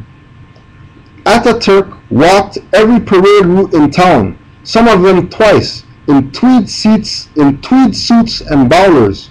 Fezes were now illegal, and a whole country had to scramble to find itself something to wear atop its head. Western hats were exported to Turkey in untold numbers. They came by ship and by train, bowlers and Homburgs, Panamas and flat caps, but they did not come in sufficient numbers to meet the demand. In Ankara, the hat stores were continually sold out. In Constantinople, even the countless new shops that sprang overnight could not keep pace. Such was the shortage of the perfect of the city, set restrictions on the profit that could be made legally on hats. So in 1925, not yet 100 years after the banning of the turban, the fez was banned. By November 1925, mere weeks after the ban, the London Times waxed rhapsodic painting portraits of the friends of the old order wearing fezes as a nightcap, taking it reverently out of a secret drawer and dropping upon it tears of forbidden affection. The New York Times flubbed and referred to the long gold embroidered robes and bright green fez worn by Turkish emissaries, and after receiving some nasty letters from the Turkish government, had to rescind with a Turkish formal dress does not compromise a fez. Crowds took to the street in several metropolitan centers, Sivas, Erzurum, Maras, and Trabzon. They hung insulting posters, threatened local officials, and rallied against, as Seal puts it, iniquitous hat laws. Fortunately for the governmental powers, a state of emergency had been previously declared in the region to deal with the Kurdish upstarts. These soldiers could now fix the Fez problem, having legally been brought there by a Kurdish threat that never materialized. Since the extraordinary powers that a state of emergency implied had not been revoked, the soldiers could now, quite constitutionally, be deployed against Fez wearers. The military tribunals that had recently dealt with armed, often fanatical Kurdish rebels were now directed to deal equally, ruthlessly, with people wearing the wrong kinds of hats. The Navy dispatched a warship to move east along the Black Sea coast. 90 people from various towns were swiftly executed for enticing riots and wearing fezzes. Hundreds were sentenced to years of labor. 114 malefactors in Erzurum alone. 3 years later, mass fez arrests were still fairly common in the countryside. In 1930, the anti-Fez forces thought they turned a corner when they confiscated over 100 crates of clandestine fezzes outside the city of Bursa, a hall large enough to befez the greater majority of the city's population. It was considered a major coup, although it is also illuminated the sheer magnitude of the surreptitious fez trade. What untold warehouses crammed full of furtive hatwear might lay beyond Bursa were hinted at by this raid. The authorities promptly made fez smuggling a capital offense. A tarbush mightily resembles a fez, and when an Egyptian minister wore one to one of Ataturk's diplomatic receptions, the man received a stern note proclaiming, "Tell your king, I do not like his uniform." The minister left in a huff. Tarbushes originated in the city of Fez, which no longer makes either hat, such much to Seal's consternation. Right? And then that's just researching online today, just for stuff for class. And I just wanted to put that in there so we can change our perspective of what we think about the Fez.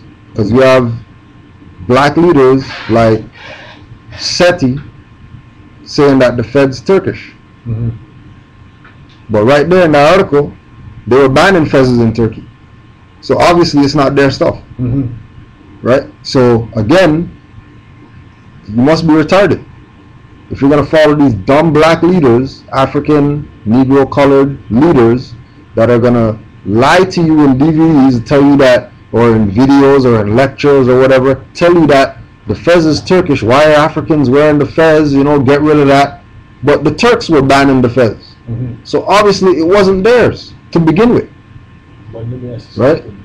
In the story, didn't they say that he was the first one to wear it? Yeah, the first sultan to wear a fez. First sultan, the first sultan. No, first sultan. The first sultan to actually put fez on. Mahmud II. Right? And he wore the fez based on his stature that he had. Right? And the power that wearing that has. There's even stories, I think, from, if I'm not mistaken, from Pakistan about the same thing. Like people getting executed for wearing fezzes. Yeah. Right? Recently or back? No, this is like around those same times. 1900s, you know? But like when we do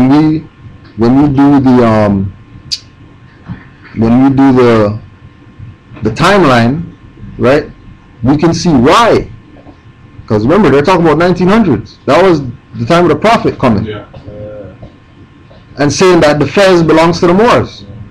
And if they know that they're Turks, right? Yeah. They know that that's not their headwear, because they don't want to get caught up in being down with the Ottomans, because remember the Turkish people that we see today, a branch of them overthrew the Ottoman Empire in order to get it called the Turkish Empire. And when they did that was when they started implementing all this stuff about get rid of certain things in their culture, get rid of the turban. Why are you going to get rid of the turban? Because that's Moorish, and they don't want any connection to the Ottomans, who were the Moors, the late Moors, right? After the Moors fell from Spain, that's where they went, and they founded the Ottoman Empire, right? So they were warring against each other. The Turkish with the Moors. well, it's just like they were talking about in Django. It was an overthrow, right? And because just like 1492 was an overthrow, came together, beat the Moors, kicked them out the land, and destroy their culture, right? In order to give this appearance of a war when they were really taken over. But they were taken over without any of the regalia of the Moors, so people don't equate these new people with the Moors, because that would defeat the purpose. It would defeat the purpose for you to take over my house, but still call my house mine after you take it over, right? So these are things that they had to do. But again, when we look at the timeline, right? It's like when we look at even the timeline of organizations that claim to be sovereign, right? Groups that claim to be sovereign. Yeah. Any group that claimed to be sovereign was founded in the 1900s, early 1900s, right? Because they were following that program that the Prophet laid out, right? And then comes back to what you're saying with, why didn't we get down with it? How come all these people decided not to follow the Prophet's program, but Federal Reserve followed the Prophet's program, Knights Templar followed the Prophet's program, freaking Vatican followed the Prophet's program, B'nai B'rith followed the Prophet's program? All these organizations that we see today, established, well-known, they got their own jurisdiction that they have wherever they founded their little building that they say that's a nation, right? They followed what Drew Ali brought, right? And they followed it to a T. They didn't divert, they didn't sway, right? We swayed. That's why we can get knocked off. That's why they can, overthrow. That's why they can rule in our seats, because we sway. Other people don't sway. Europeans don't sway. We talk about this all the time, that back in the day when race stuff is kicking off or whatever, right? Two brothers come together, right? Fight, and two brothers get arrested, right? Two Europeans come together, fight, and they don't get arrested, because the two Europeans, as soon as police come, that's their friend. Oh yeah, that's my cousin. We were just joking around. Everybody's man's face is busted open. This guy got slashed with a glass in his face, but no charges pressed, because the two people aren't, when the police come around yelling, oh yeah, F you guys, blah blah blah. I think there's another thing, right? Sorry to interrupt. What I feel too, what I've realized is that you see, it's all about energy, right? Since we're not dealing with money, true money anymore, we're dealing with energy. So at the end of the day, we have two so-called blacks fighting. We're gonna feed off of that energy, right? Right? Two Europeans, those are our buddies. Right. We don't want to tax them. We want them to go home, right? Yeah. We want to somehow take something out of these two so-called, well, I call them unawakened Moors. Yeah, yeah. We want to somehow be able to either put this man to work in the jail farm, Yeah. or have him pay one of our lawyers, Yeah. or yeah. pay one of our judges. We gotta get something out of him We're gonna somewhere. get, Yeah. We're gonna. Yeah. We're gonna get something out of We're him. getting something. We're It getting just something. depends on only where we're gonna get it giving from. it away. Well, in a sense, you're right, but like I think, like part of my argument with, not my argument, my feeling is that, you know, it's like if you come home every day and someone's, you know, if you come home every day and your brother's gone, your sister's gone tomorrow, and your nephew's gone the next day, you may, like we're talking about, you may say, listen, I've had enough. I'll just go along with what you say. Yeah.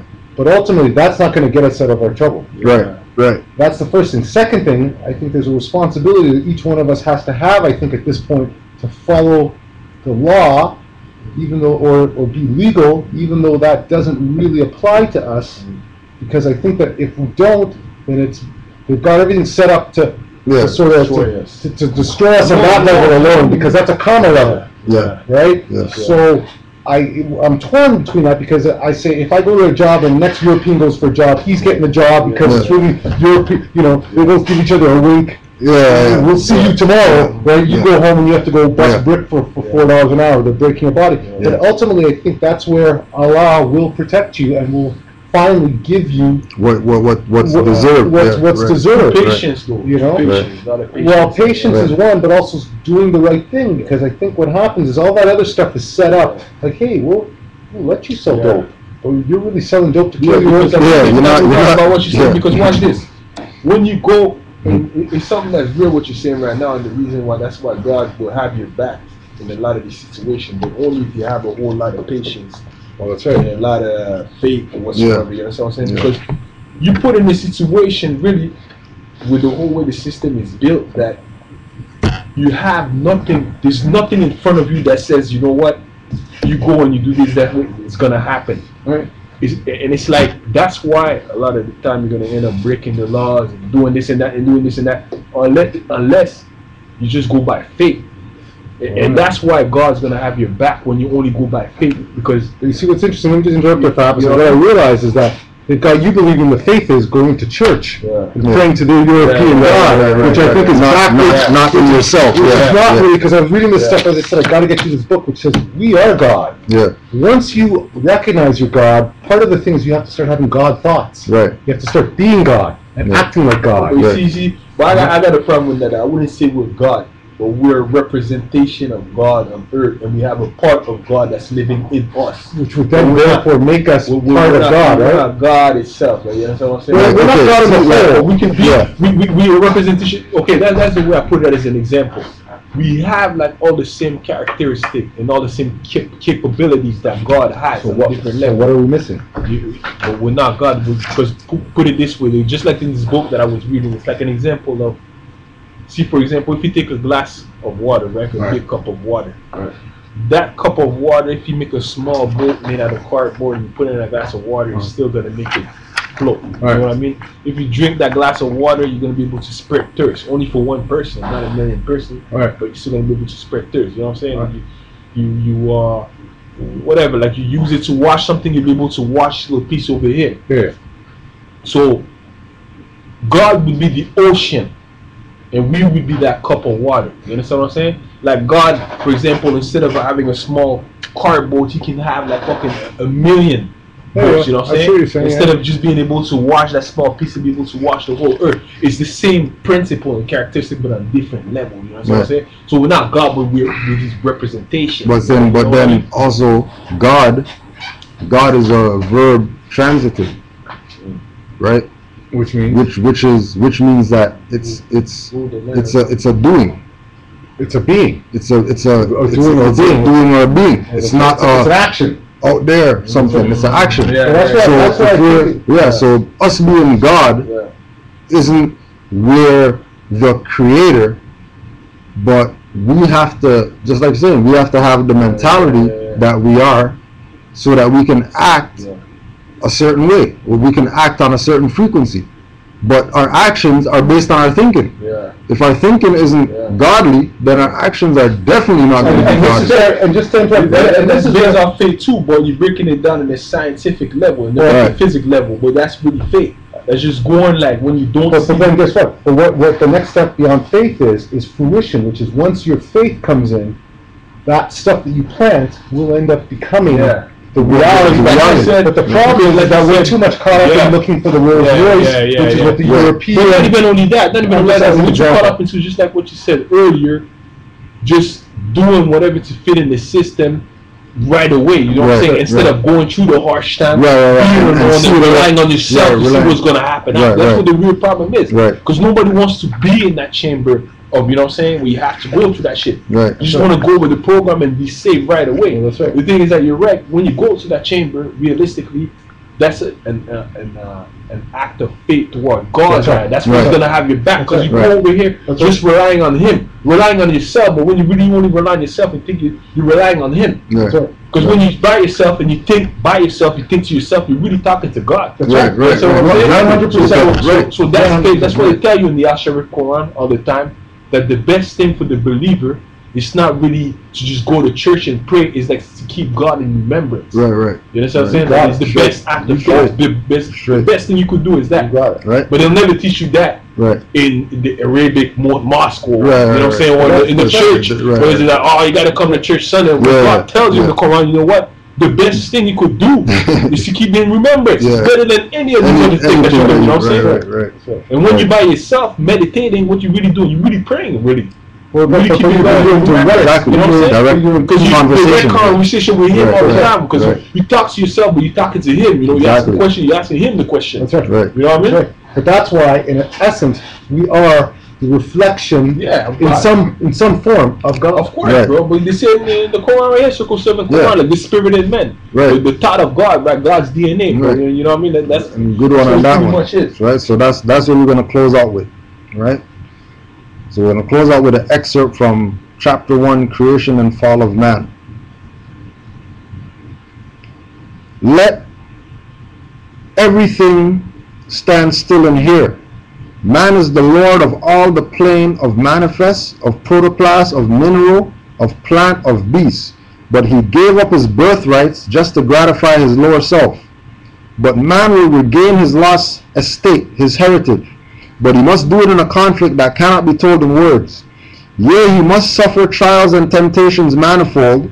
But let him know that cherubim and seraphim that rule the stations of the sun and spirit of the mighty Allah, who rule the solar stars, are his protectors and his guide, and they will lead to victory. Man will be fully saved, redeemed, perfected by the things he suffers on the plane of flesh and on the plane of soul. When man has conquered carnal things, his garb of flesh will then have served its purpose well, and it will fall. It will be no more. Then he will stand untrammeled on the plane of soul, where he must full complete his victories. Unnumbered foes will stand before man upon the plane of soul. These he must overcome. Yea, overcome them every one. Thus, hope will ever be his beacon light. There is no failure for the human soul, for Allah is leading on and victory is sure. Man cannot die. The spirit man is one with Allah. And while Allah lives, man cannot die. When man has conquered every foe upon the plane of soul, the seed would have fully opened out, will have unfolded in the holy breath. The garb of soul will then have served its purpose well, and man will need it never no more. And it will pass and be no more, and man will then attain unto the blessedness of perfectness and be one with Allah. Islam. And just as a reminder, preliminary memo, Department of Defense. This memo is being submitted in lieu of a full report from the Joint Chiefs of Staff. That report is now in preparation. There will be many cities where the minority will be able to put into the streets a superior number of people with a desperate and dangerous will. He will be a formidable enemy, for he is bound to the continent by heritage, and knows that political asylum will not be available to him in other countries. The greatest concentration of the minority is in the Deep South, the Eastern Seaboard, the Great Lakes region, where we are right now, and the West Coast. So being that we're bound to the continent by heritage, Moors, spread the word, let family, friends, foes, whatever know that they're not Negro, black, colored, or Ethiopian, because those names were given to slaves by slaveholders in 1779 and lasted until 1865 during the time of slavery. And this is a new era of time now, and every man and woman and child must proclaim their free national name to be recognized by the nations of the earth. And if you don't follow those protocols, don't worry, they have the FEMA coffins and the FEMA camps and everything already ready to get rid of the threat, the minority threat, which they know, eventually the minority is going to be fed up of getting their ass kicked by, KKK or whatever, and they're going to fight. Well, I think what's happening is, unfortunately, the corporations are starting to, they can't keep this whole thing running anymore because it hasn't been running on nothing. Game's up. So what's happening is those guys are going to split, and there's going to be left with this, and so somewhere in there, they're not giving this up easy. But what I wanted to ask you, I got some text. There's 2 texts about what's going on this Sunday. No, Sunday's a seer. Yeah, the first text was a miss text. So it's not the wrong one. Yeah, it's not nature. It's the seer. Yeah. It's a seer at 3 o'clock or 4? 4. Yeah, okay. 4. Right, and if anybody's interested, once again, Phil Valentine's also on it's on the Saturday. On the Saturday at CW Jeffries. This Saturday. Eh? Yeah. This Saturday. There's flyers on the table over there. Right. So yeah. So we just close out with the prayer. Islam Moors online. Give thanks for being in attendance. You know what I mean? Don't forget to spread the word. Canaanland Temple is up and running. We got the dojo at the temple. If you need martial arts or if you need Kupigane and Gumi instruction, please contact Master Teacher Adiza Hanib L 647-748-6665 or 748 Monk MONK. So we close out with the prayer. As they said in the scriptures, we're going to feed the masses with 5 loaves of bread and 2 fish. That's right. 5 on the left, 2 on the right. Islam. Allah, Father of the universe. Allah, Father of the universe. Father of love. Father of love. Truth, peace, freedom, and justice. Allah is my protector. Allah is my protector. My guide. And my salvation. By night. And by day.